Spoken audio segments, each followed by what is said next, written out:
요즘 코로나가 굉장히 심각하더라고요. 이제 아시다시피 국가에서도 이거를 뭐라고 제재를 할 수도 없고 잡을 수도 없으며 더 이상 자가격리를 하라고, 자가격리가 아니라 각자 어떤 모임을 못하게 하고 이런 것들을 할 수가 없는 상황에 이르렀어요. 왜냐하면 이런 것들이 진행되지 않으면 결국 나라의 경제가 무너지게 되고 모든 것들이 다 무너지게 되기 때문에 어쩔 수 없이 나라에서도 이것들을 풀어놓을 수밖에 없는 거죠. 결국 그 책임과 또한 행동 양식은 우리 개인들에게 달렸습니다. 더 이상 국가에서 이것들을 어떻게 지휘를 할 수가 없는 상황에 이르렀어요. 그렇기 때문에 우리가 다들 코로나 조심하시고, 그러므로 인해서 코로나에 걸렸을 때 받게 되는 어려운 상황들을 우리가 감내해야 될 것입니다.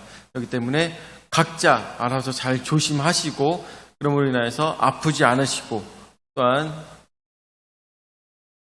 건강하게 그 안에서 살아가시기를 바랍니다. 이거는 저는 생각했을 때 믿음이 좋다고 해서 안 걸리고 이런 게 아니에요. 기도를 열심히 한다고 해서 안 걸리고 이런 것이 아닙니다. 이거는 다 누구나 똑같이 세상에 존재하는 모든 사람들이 동등하게 모두가 다 똑같이 겪고 지나가는 시간입니다. 그렇기 때문에 이 시간 우리는 모두가 마치 햇빛이 모두에게 비치듯이, 달빛이 모두에게 비치듯이 모두가 다 바람이 불 때 그 바람을 맞고 하는 것처럼 어쩔 수 없이 이 세상의 모든 사람들은 다 지나가는 것이기 때문에 이럴 때 우리는 기도하는 마음으로 최선을 다해서 방역을 잘 지켜서 이 어려운 순간을 이겨내야 되겠습니다. 여러분들 신앙생활은 여러분들에게 제가 자주 말씀을 드렸었는데 3가지 단계에 대해서 말씀을 드린 적이 있습니다. 3가지 단계. 첫 번째 단계는요, 나이브 단계라고 해서 믿음을 이제 시작한 경우입니다. 믿음을 이제 시작하게 되면서 너무나도 좋은 걸, 성경 말씀을 읽을 때마다 너무나도 좋고, 그리고 믿는 사람들을 만날 때마다 너무나도 기분이 좋습니다. 와, 이렇게 좋은 사람들을 만나게 돼서 너무나도 기쁘다. 이 세상에서 정말 사람한테 의지하지 못하고 의지할 곳 없이 이 세상을 살아왔는데 이렇게 좋은 사람들을 만나고 또한 내가 신앙으로 이런 하나님을 알게 돼서 너무나도 좋다, 기쁘다 라고 하는 것이 바로 1단계 나이브 신앙입니다. 이 신앙은, 나이브라는 뜻은 무슨 뜻이냐면 천진난만한 신앙이라는 얘기입니다. 천진난만한 신앙. 이제까지 우리가 믿음 생활 하시면서 언제나 느끼셨겠지만 꼭 좋은 것만 있는 것은 아니었죠. 꼭 좋은 것만 있는 것은 아닙니다. 그렇지만 결국 우리가 꼭 기억해야 될 것은 가장 나중 결과는 누구보다 좋다는 것을 우리는 기억하고 있기 때문에 이 믿음을 지켜 행하는 것입니다. 그것이 바로 나이브 신앙이죠. 그 나이브 신앙에서는 모든 사람들, 만나는 사람들마다 예수님을 권고하고 예수님을 강권합니다. 모든 사람들, 만나는 사람들마다 다 강권합니다. 너무나도 기쁘기 때문에, 내 인생이 변화했기 때문에, 내가 너무 기쁨이 차고 넘치기 때문에 그 많은 사람들이 그것을 전달하고 됩니다. 두 번째, 2단계 신앙이 있습니다. 2단계 신앙은 물음의 단계입니다. 이 나이브 신앙, 천진난만한 신앙이 지나고 나면 그때부터 성경에 대한 질문이 생기기 시작합니다. 그리고 믿음 생활에 대한 질문이 생기게 되고 또한 하나님에 대한 질문이 생기게 되는 것이죠. 어떤 것들이 있을까요? 어떤 것들이? 왜 하나님께서 전지전능하시다면 저렇게 착하게 평생을 살아가던 저 사람에게 왜 복을 주시지 않는 걸까? 이러한 의문이 생길 때도 있죠. 또한 가끔 이런 생각도 합니다. 왜 하나님이 계시면서 전지전능하시다면 저렇게 나쁘고 악한 사람에게 하나님께서 빨리 생명을 앗아가시지 않는 그런 하나님 도대체 무엇일까? 이런 것에 대한 고민이 따르게 되는 것입니다. 그래서 지금 북한에 있는 김정은, 저 사람만 죽으면 저 나라는 해방될 수 있을 것인데 왜 하나님께서는, 선하신 하나님께서 왜 저 김정은을 저대로 놔두는 걸까? 지금 러시아가 우크라이나를 공격함으로 인하여서 세상이 이렇게 떠들썩하고 정말 착한 사람들이 얼마나 많은 고난을 겪고 있음에도 불구하고, 그리고 여러분들 아시죠? 러시아도 동방정교회라고 해서 기독교 나라입니다. 동방정교회라고 해서 기독교 나라고, 또한 우크라이나도 하나님을 믿는 나라예요. 그런데 이럼에도 불구하고 왜 저들은 고난과 역경과 어려움을 이 세상에서 대표로 받고 있을까? 그런 여러 가지 고민들이 생기게 됩니다. 우리의 삶 속에서요. 뿐만 아니라 성경에서도 있는 여러 가지 풀리지 않는 문제들, 대표적으로 따졌을 때 하나님께서 전능하셔서 에덴 동산을 만드셨다면 여러분들 그런 생각해 보신 적 있어요? 질문해 보신 적 있습니까? 하나님께서 에덴 동산을 만드셨는데 왜 굳이 거기다가 지구가 엄청 넓은데, 이 세상이 얼마나 넓은데 하필 그곳에 에덴 동산 중앙에다가 두 가지 나무를 심으셨을까? 영원한 생명을 갖게 되는 생명나무와 또한 선과 악을 알게 하는 그 선악을 알게 하는 나무에 실과가 있는 것들이 왜 하필 동산 중앙에 있었을까? 하나님께서 전능하셨다면 그것을 따먹기 전에 이미 부르실 수 있지 않았을까? 아예 하나님께서 뱀이라는 동물을 만들지 않으셨다면 괜찮지 않았을까? 여러 가지 질문이 생길 수가 있겠죠. 여러분들 평생 살아가시면서 그런 질문들 많이 해보셨죠? 하나님에 대한 질문, 믿음에 대한 질문. 왜 이런 경우에 전지전능하신 하나님께서는 왜 잠잠하시는가? 여러 가지. 이것이 바로 두 번째 단계, 질문의 단계인 것입니다. 왜 그럴까? 왜 그럴까? 그런데 믿음의 단계, 가장 최종 단계는 3번, 세 번째 단계가 있습니다. 세 번째 단계는 어떤 단계냐면 이 모든 질문에 대해서 해결을 받은 상태예요. 모든 질문에 대한 해결의 상태. 그것은 인생 살아가면서 어떤 그 질문에 대해서 자기가 답을 깨달아 알거나 아니면 어떤 문헌을 통해서, 책을 통해서, 그것을 통해서 배워서 알게 되는 경우도 있습니다. 그렇지만 어떤 경우에는 풀리지 않기 때문에 그대로 놔두는 질문들도 있습니다. 그 단계들의 특징은 무엇이냐면 첫 번째와 두 번째 단계에 있는 사람들은 누군가가 하나님에 대해서 망령되이 이야기했을 때 하나님을 보호하려고 막 자신이 변론을 해요. 하나님은 그런 분이 아니시야. 하나님께서는 이런 것 때문에 이렇게 하셨을 거야 하면서 변론을 막 합니다. 변론을 막 해요. 근데 3단계에 있는 사람들은 변론하지 않습니다. 어떻게? 그러면 3단계에 있는 사람들은 어떻게 할까요? 변론하지 않고 그럴 수도 있겠다라고 얘기합니다. 그럴 수도 있겠다. 여러분들은 신앙의 어떠한 모습으로 가고 있습니까? 어떠한 단계에 머물러 있습니까? 여러분들, 성경 말씀에 있는 것들은 어떤 것들은 우리가 명확하게 알 수가 있습니다.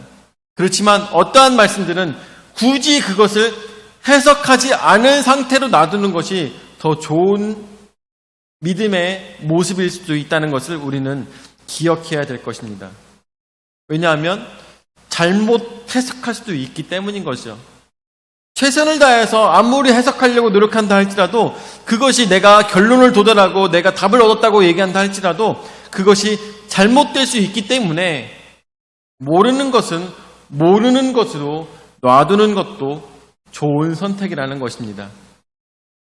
다만 변치 않아야 될 것은 무엇입니까? 예수 그리스도를 통하여서 우리의 죄가 사함받아 우리가 정결한 몸과 마음으로 하나님 아버지께 갈 수 있다는 것, 이것이 바로 가장 진리에 가까운, 가장 진리인 그 말씀인 것입니다. 이것만 변치 않는다고 한다면 우리는 성경 말씀에 어떠한 것도 몰라도 여러분들 상관이 없다는 것을 우리가 깨달아 알아야 될 것이에요. 굳이 이것을 알려고 하잖아요. 굳이 이것을 알려고 하고 굳이 이것을 헤쳐서 어떻게든 답을 내려고 하잖아요. 그렇게 하는 사람들이 어디 있을까요? 굳이 성경의 모든 말씀들을 다 파헤쳐가지고 모든 것들에 대한 답을 낸 사람들이 어디에 있을까요? 그런 사람들은 이단에 있습니다. 이단. 왜냐하면 그 사람들은 우리보다 더 많이 알아야 된다는 강박관념이 있어요. 우리보다 더 많이 알아야 된다는 강박관념이 있고, 그리고 그 사람들은 그렇게 풀어 헤쳐야지만 거기서 말씀을 뽑아내서 자신들의 교리에 맞는 말씀들로 그것들을 조합을 할 수가 있는 것입니다. 그렇지만 여러분들 당연하겠지만 전통적으로 예수 그리스도를 믿는 사람들은 말씀을 조합하지 않습니다. 말씀을 모으지 않습니다. 그 말씀 그대로 거기 있는 것들을 그대로 믿는 것이 바로 신앙의 올바른 믿음이라는 것을 우리는 깨달아 알아야 될 것입니다. 성경 말씀을 볼 때 가장 중요한 것은 발췌독을 하지 않는 것이 너무나도 중요합니다. 중요한 말씀만 꼽아서 자신의 이론에 맞추는 것이 잘하는 성경 말씀을 읽는 방법이 아니라 성경 전체를 보고 그 패러그래프를 문단을 읽고 해석하는 것이 가장 좋은 방법입니다. 그렇기 때문에 발췌해서 여기 말씀을 해서 야 이거 맞잖아 라고 하는 것이 올바른 방법이 아니라는 것이죠. 자, 그런 것들을 우리가 먼저 생각하면서 말씀을 봤을 때 말씀의 제목, 내 말은 없어지지 아니하리라는 제목으로 말씀을 생각해 보도록 하겠습니다. 그래서 첫 번째, 예수님께서 미리 말씀하셨습니다. 제가 이 말씀을 여러분들에게 드리면서 오늘 말씀을 드리려고 하는 이유는 이전까지 우리가 많은 한국교회에서 전달했던 전통 한국교회 방식의 이런 종말론적 사상이 아니라 새로운 것을 여러분들에게 드리기 위해서예요. 사실 여기 나오는 말씀들은 아직 풀리지 않았습니다. 그런데 풀리지 않았다는 것은 끝까지 풀지 않아도 된다는 것과 마찬가지예요. 그렇게 생각해야 될 것입니다. 그렇기 때문에 오늘 말씀은 사실 조심스럽습니다. 몰라도 된다는 말씀을 여러분들에게 드리는 이유는 이것이 말씀이 어렵기 때문이에요. 자, 그래서 25절서부터 말씀을 보면 예수님께서 말씀하십니다. 미리 말씀하셨습니다. 예수님께서 25절 보라 내가 너희에게 미리 말하였노라 라고 말씀하십니다. 미리 말씀하신다는 것은 무엇입니까? 앞으로 일어날 일들에 대해서 예수님께서 말씀하신다는 것입니다. 이 세상 살아오면서 많은 점쟁이들이 여러분들 과거는 압니다. 과거는 정말 뚫어지게 잘 알아요. 왜냐하면 귀신을 통해서 과거는 들을 수 있기 때문이에요. 그렇지만 예언을 한다는 것은 무엇입니까? 성령의 능력이 아니면 예언을 할 수가 없어요. 이것도 신학자 불투만 얘기를 하면서 이제 미래에 대한 얘기를 해야 이거 정확하게 얘기할 수가 있겠는데 그렇게 얘기하는 것보다 지금 그냥 간단하게 말씀을 드리면 미래를 알 수 있는 것은 하나님밖에 없다는 것을 우리는 기억해야 됩니다. 미래를 얘기한다는 것은 다 거짓말이에요. 하나님밖에 절대로 알 수가 없습니다. 왜냐하면 미래를 구축해 가시는 분은 바로 하나님이시기 때문입니다. 그런데 예수님께서 말씀하십니다. 미리 말씀하신다고 이야기하고 계십니다. 그것은 예수님의 말씀에 힘이 있고 능력이 있다는 것을 우리에게 말씀하시며 제자들로 하여금 이 일어날 일들에 대해서 대처하라고 알고 있으면 대처하기 쉽다는 말씀으로 하시는 것입니다. 그렇다고 해서 앞으로 일어날 일들이 비껴나가는 것은 아닙니다. 다만 이러한 일들이 벌어질 것이다라고 예수님께서 제자들에게 말씀하고 계시는 것이에요. 자, 26절. 그러므로 사람들이 너희에게 말하되 보라 그리스도가 광야에 있다 하여도 나가지 말고 보라 골방에 있다 하여도 믿지 말라고 말씀하고 계십니다. 앞으로 예수님께서는 십자가에 달려 돌아가시고 3일 만에 부활하시고 그다음에 40일 만에 승천하실 것입니다. 이 모든 일들이 있고 난 다음에 이 세상에는 환란이 있을 것인데 예수님께서 미리 말씀하시기를 앞으로 그리스도가 광야에 있다고 해도 듣지 말라고 합니다. 또한 골방에 있다고 하여도 듣지 말라고 합니다. 광야에 있다는 얘기는 무슨 얘기일까요? 광야는 하나님을 만나는 장소였고 넓은 장소이며 모든 사람들에게 보여지는 장소입니다. 그런데 그곳에서도 그리스도다, 나 말고 그리스도라고 얘기하는 사람은 있다면 그의 말을 믿지 말라고 말씀하십니다. 뿐만 아니라 골방에 있다는 것은 무엇입니까? 골방은 하나님과 나 개인적으로 만나는 장소입니다. 결국 퍼블릭하지 않은 장소라는 것이죠. 이걸 뭐라고 얘기해야 되나? 개인적으로 만날 수 있는 장소에서 그곳에서도 골방에 있다 하여도 숨겨진 장소에서 만난다 할지라도 숨겨진 비밀을 얘기하는 것처럼 이분이 그리스도라고 얘기한다 할지라도 뭐라고 말씀하십니까? 듣지 말라고 하십니다. 결국 앞으로 우리가 알고 있는 2000년 전에 예수 그리스도 외에는 절대로 메시아가 없다라는 것을 말씀해 주고 계시는 중요한 말씀입니다. 자, 27절 말씀. 번개가 동편에 나서 서편까지 번쩍임 같이 인자의 임함도 그러하리라 라고 했습니다. 번개가 동편에서 쳐서 서편까지 번쩍인다고 했습니다. 이것은 무엇을 얘기하냐? 번개가 쳤을 때 그 곳에 있는 모든 사람들은 다 번개가 쳤구나라는 것을 알게 된다는 것입니다. 번개가 쳤구나. 결국 예수님이 오셨을 때 누구는 알고 누구는 모르고라는 게 아니라 예수님이 번개 치듯이 모든 사람들이 보고 예수님이 오셨구나라는 것을 깨달아 아는 그 순간이 온다는 것입니다. 그러니까 이단들은 뭐라고 합니까? 이 비밀스러운 예수님의 재림에 대해서 여러분들만 알고 계신 것입니다 라고 한다면 그거는 이단이고 거짓말하는 자들이라는 것을 깨달아야 됩니다. 예수님은 절대로 우리에게 다시 오시는 예수님께서는, 우리에게 재림하시는 예수님께서는 소수에게만 아니면 숨어서 임하시는 것이 아니라 우리에게 모든 사람이 다 알 수 있을 징조를 가지고 예수님께서는 오신다는 것입니다. 자, 28절. 주검이 있는 곳에는 독수리들이 모일 것이니라 라고 합니다. 무슨 얘기일까요? 이것은 이 말씀 하나만 보면 절대로 이해할 수 없어요. 말씀 하나만 보면 절대로 이해할 수 없습니다. 이것은 말씀 전체를 두고 봐야지만 이 말씀을 이해할 수가 있습니다. 이 말씀은 여러분들 시체가 있는 곳에는 독수리가 모이는 것이 당연할까요? 당연하지 않을까요? 당연한 것이죠. 그 당시로 따졌을 때 당연한 것입니다. 그렇기 때문에 여기서 얘기하는 것은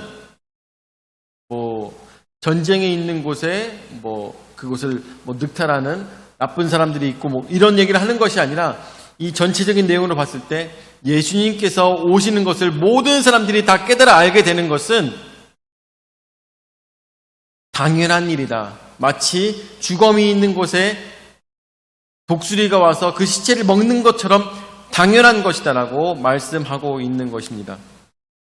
더우면 이쪽으로 와도 돼. 더우면 이쪽으로 와. 진짜 강건해. 이쪽이 되게 시원해. 더우면 이쪽으로 와. 자, 그래서 29절 말씀. 그날 환난 후에 즉시 해가 어두워지며 날이 빛을 내지 아니하며 별들이 하늘에서 떨어지며 하늘의 권능들이 흔들리리라 라고 이야기하고 있습니다. 자, 바로 이것은 두 번째 인자의 징조가 있다는 것을 이야기하고 있습니다. 인자의 징조. 예수님께서 오시는 것은 징조가 있습니다. 어느 누구나 봐도 예수님께서 오셨구나라는 징조가 있는 것인데 바로 29절의 말씀처럼 이것은 그냥 어느 누가 한 명만 알 수 있는 징조가 아니라 어때요? 자, 29절 말씀 볼까요? 한 명만 알 수 있는 징조가 아니라 환난 후에 즉시 해가 어두워지며 달이 빛을 내지 아니하며 별들이 하늘에서 떨어지며 하늘의 권능들이 흔들리라 하겠습니다. 이런 일들이 벌어지면 어때요? 모든 사람이 다 알 수가 있는 거죠. 몇 명만 알 수 있는 징조로 예수님께서 오시는 것이 아니라 예수님께서 오시는구나 라는 것을 모든 사람들이 다 알 수 있는 징조로 우리에게 허락하신다는 것입니다. 자, 여러분들 살아가시면서 해가 어두워지는 것을 보신 적이 있으십니까? 있죠. 해가 어두워지는 거 본 적이 있죠. 일식, 있죠? 해가 어두워지는 거 봅니다. 보면서 막 신기해서 저 어렸을 때도 유리에다가 불 피워가지고 시커멓게 만든 다음에 그 시커먼 그 유리로 이렇게 하고 모층 초등학교 운동장에서 이렇게 보던 기억이 나요. 해가 어두워질 때 그 일식을 그런 식으로 우리는 관측을 할 수가 있습니다. 그리고 달이 빛을 내지 아니하며 라고 했습니다. 달이 빛을 내지 않는 것 여러분들 보신 적 있습니까? 월식 보신 적 있으시죠? 월식을 봤습니다. 자, 그리고 별들이 하늘에서 떨어지며 라고 합니다. 지금 우리 이 세상에 살아가면서 별 보기가 굉장히 어려운 이런 도시에서 살고 있지만 그 당시에 불빛이 없는 그 당시에는 얼마나 별들 보기가 좋았을까요? 그런데 여러분들 우리가 보통 얘기하는 우주쇼라고 하죠. 우주쇼 본 적 있죠? 텔레비전을 통해서 막 유성우가 막 떨어지고 하는 것들 봅니다. 여러분들 인생 살아가시면서 이 세 가지 다 봤어요, 안 봤어요? 다 봤죠. 근데 왜 예수님은 안 오셨을까요? 예수님은 왜 안 오셨을까요? 그런 질문 해보신 적 없으십니까? 성경에 나오고 있는 너무나도 많은 예수 그리스도께서 오시는 그 징조를 우리는 너무나도 잘 봤습니다. 우리의 살아가면서 언제나 봤죠. 관측이 가능합니다. 그런데도 예수님은 우리의 마지막 재림으로 예수님께서 오셨어요? 안 오셨어요? 아직 안 오셨죠. 도대체 뭘까? 생각해 볼 수가 있겠죠. 도대체 뭘까? 자, 30절. 그때의 인자의 징조가 하늘에서 보이겠고 그때에 땅의 모든 족속들이 통곡하며 그들이 인자가 구름을 타고 능력과 큰 영광으로 오는 것을 보리라 라고 말씀하십니다. 알 수가 없어요. 도대체 이 말씀 속에서 우리가 예수님께서 우리에게 말씀하시려고 하는 것은 도대체 무엇일까? 예수님께서는 우리에게 재림하실 때 구름을 타고 능력과 큰 영광으로 오신다는 것을 보리라고 말씀하고 있는데 우리는 아직 못 봤어요. 2020년이 흘렀음에도 불구하고 우리는 아직 그 예수님의 오시는 징조는 보았지만 예수님께서 오신 것은 보지 못했습니다. 도대체 무엇일까요? 31절에 그가 큰 나팔 소리와 함께 천사들을 보내리니 그들이 그의 택하신 자들을 하늘 이 끝에서 저 끝까지 사방에서 모으리라 라고 합니다. 저는 사실 여러분들에게 지금 말씀을 전하는 것을 알면서 전달하고 있기 때문에 머릿속에서 상상이 되지만 여러분들께서는 아마 굉장히 받아들이시기 어려우실 것입니다. 이 이야기가 도대체 무슨 얘기를 하는 것일까? 예수님께서 지금 당장 여기 성경 말씀 마태복음을 통해서 우리에게 하시는 말씀은 도대체 무슨 말씀일까? 정말 아직까지도 아리송합니다. 세 번째로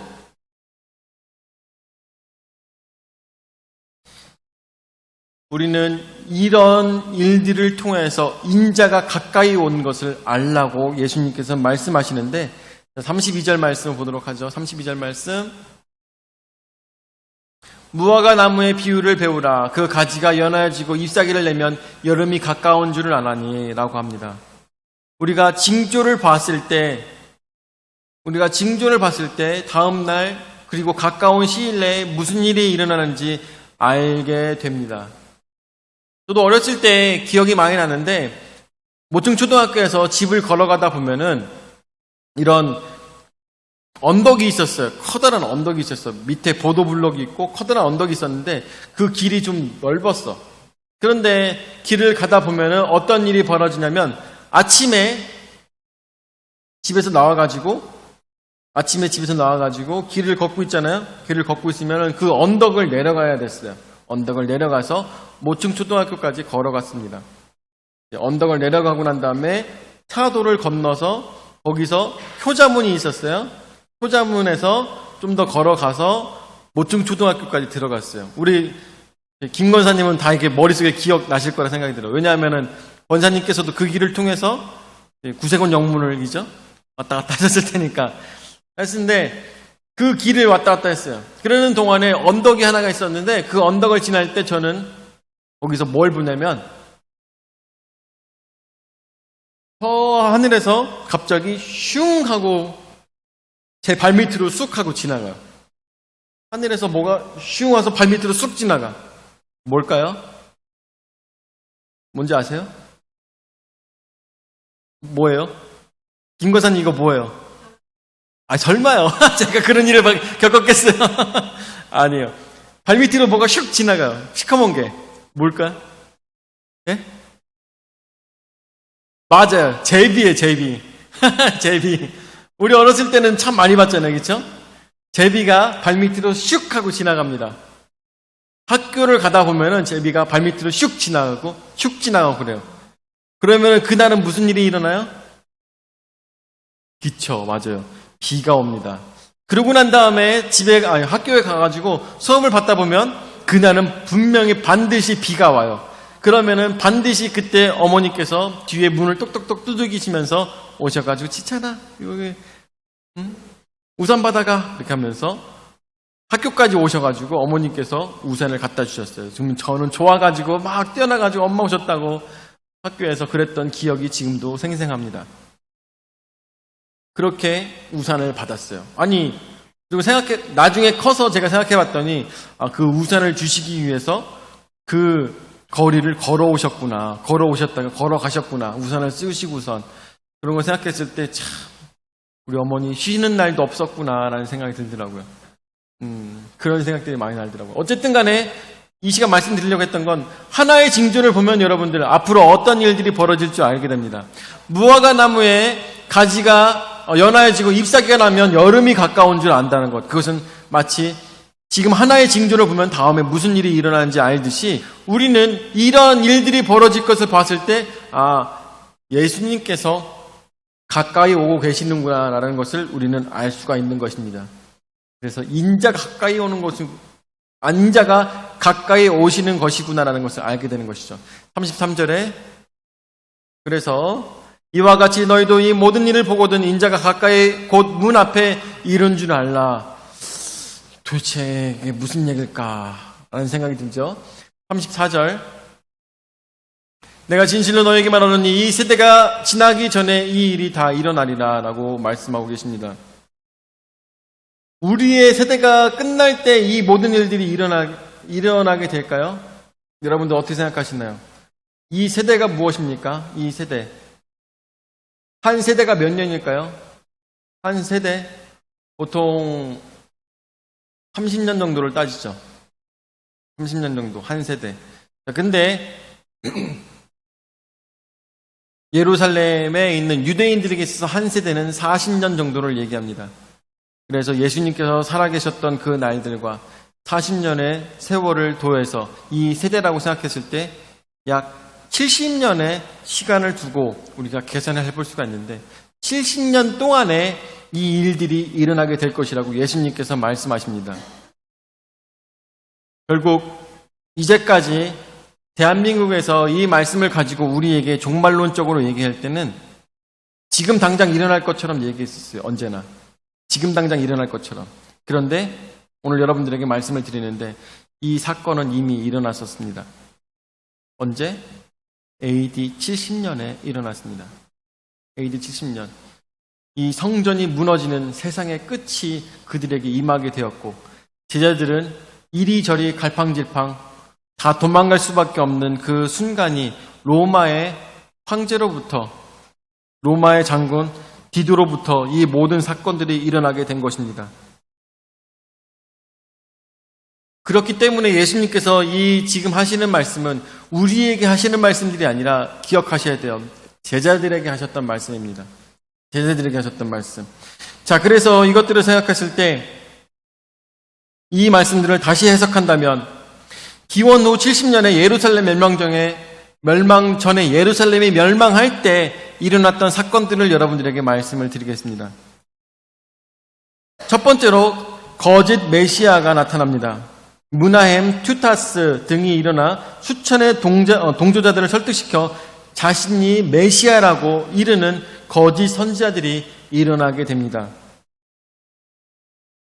그리고 두 번째로 전쟁이 일어나게 되는데 당시 이스라엘에는 전쟁과 전쟁의 소문이 퍼져있는데 일부는 헤롯 땅의 광신적인 행동들 때문에 이 전쟁이 일어나게 된 것이죠. 사실 여러분들 전쟁이 어떻게 해서 일어나게 된 줄 아십니까? 전쟁이 열심당원들 때문에 일어났어요. 열심당원들. 시간이 없으니까 나중에 말씀을 드리고 결국 이스라엘의 멸망이 어떤 사람들? 이스라엘을 가장 사랑하는 사람들에 의해서 일어났어요. 굉장히 아이러니하지 않습니까? 이스라엘을 가장 사랑하기 때문에 이스라엘을 위해서 못 맞춰 싸웠던 사람들 때문에 이스라엘이 멸망하게 된 것이죠. 자, 세 번째, 천연재해가 생기게 되는데 사도행전 11장 28절에 언급된 글라우디오 황제 때 기원 후 65년 로마에 퍼진 연병 등 지진 등 요세푸스에 의해서 기록된 이 모든 것들이 바로 예수님께서 말씀하셨던 종말의 징조가 나타나고 있습니다. 네 번째로 박해입니다. 당시 그리스도인들은 스데반의 순교에서 네로 치하에 무서운 박해에 이르기까지 거듭되는 박해를 당하였습니다. 여기서 나오고 있는 해가 가려지고 그리고 달이 가려지며 또한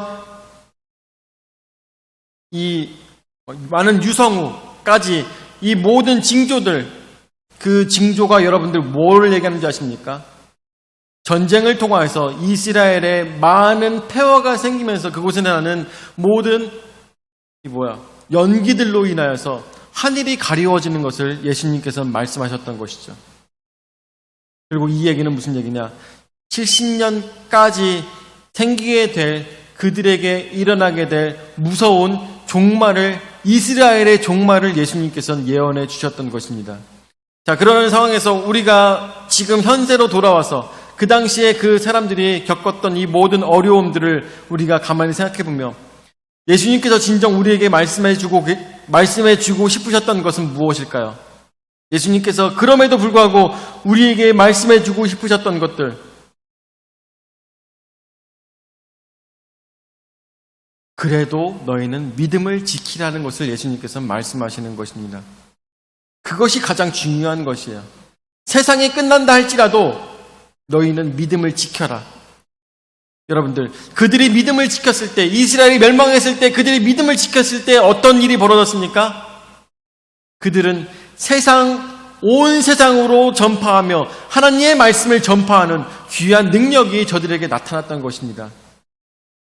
환난은 오히려 천국 복음을 전달하는 귀한 매체로 사용되게 된 것입니다. 여러분들, 우리의 신앙생활 속에서도 분명히 환난이 있을 것입니다. 그런 사람들 얘기하는 것을 들어보면 저는 참 기가 차는데, 이 대한민국이 멸망하지 않기 위해서 우리는 더 나라를 위해서 뭐라고 해야 되나? 싸워야 된다라는 얘기를 하시는 분들이 있어요. 나라를 위해서 싸워야 된다. 믿음을 지키기 위해서 싸워야 된다. 라고 말씀하시는 분들이 계십니다. 모르겠어요. 어떤 것이 더 올바른 것인지 모르겠습니다. 나라를 지켜서 우리가 믿음을 꽁꽁 싸서 이 나라를 부강하게 만드는 것이 정말 잘하는 것일까? 아니면 하나님께서는 어느 곳에 뜻을 두고 계실까? 우리나라가 오히려 정말 전쟁이 나서 우리가 뿔뿔이 흩어진 가운데 하나님의 말씀을 전달하는 것이 오히려 잘하는 것일까? 우리는 알 수가 없습니다. 하나님의 뜻이 어디에 있는지는 알 수가 없어요. 그럼에도 불구하고 우리가 꼭 기억해야 되는 것은, 그럼에도 불구하고 우리는 믿음을 지켜 행해야 된다는 것입니다. 말씀 속에서 이것을 꼭 기억해야 되는데 30절 말씀 한번 보여줄까요? 30절 말씀. 30절 말씀. 자, 전쟁의 소문이 더하고 이스라엘이 멸망하는 그때 예수님께서 하시는 말씀입니다. 그때 인자의 징조가 하늘에서 보이겠고 그때 땅의 모든 족속들이 통곡하며 그들이 인자가 구름을 타고 능력과 큰 영광으로 오는 것을 보리라 말씀하십니다. 여기서 인자는 누구입니까? 바로 예수 그리스도를 말씀하시는 거죠. 전쟁의 소문이 더하고 많은 사람들이 죽어가고 있을 때 예수님께서는 구름을 타고 저들에게 나타나신다고 말씀하시는데 이것은 무엇을 의미하는 것일까요? 무엇을 의미할까요? 뭘까요? 여러분들 상상할 수 있겠습니까? 이것은 저는 생각했을 때 저 개인적인 상상입니다. 개인적으로는 상상으로 끝까지 믿음 지킨 자들에게 환난이 있어서 목숨을 잃은 모든 자들에게 바로 하나님 예수님께서 구름 타고 그들에게 찾아오시는 것입니다. 그렇게 상상해 볼 수가 있겠죠. 이것은 앞으로 일어날 환난에 대해서 우리에게 어쩌면 부분적으로 말씀하시는 것과 마찬가지인 것입니다. 나라가 망했을 때 여러분들 신앙이 끝나는 것이 아닙니다. 언제 끝나는 것이에요? 내가 신앙을 잃어버렸을 때 나에게 종말이 찾아오게 되는 것입니다. 그렇기 때문에 우리는 이 말씀을 오늘 말씀을 들은 여러분들은 마지막까지 끝까지 믿음을 지킴으로 인하여서 예수님께서 구름 타고 오시는 그 순간을 맞이하시는 여러분들 풍성한 침략의 성도님 되시기를 예수 이름으로 축원을 드립니다. 아멘. 사랑의 주님 은혜 사랑을 감사드립니다. 오늘도 이 말씀을 통해서 우리가 깊이 생각해 볼 수 있도록 인도해 주심을 감사를 드립니다. 어려운 말씀이었고 이 말씀을 통해서 정말 앞으로 풀어야 될 문제들이 너무나도 많고 숙제들이 너무나도 많습니다. 아버지 그렇지만 그 속에서 우리가 꼭 기억해야 될 것은 예수 그리스도에 대한 믿음, 하나님에 대한 의존, 아버지 이 모든 것들을 저버리지 아니하고 오로지 하나님만 붙드는 신앙이 우리에게 될 수 있도록 인도하여 주시옵소서. 세상이 끝나는 것이 두렵지 않습니다. 나의 신앙이 끊어지는 것이 가장 두려운 것을 우리는 깊이 깨달아 알 수 있도록 주의 역사여 주시옵소서. 오늘도 저에게 귀한 은혜의 말씀 허락하여 주시면 감사드렸고 사랑이 많으신 예수님의 이름으로 기도드립니다. 아멘.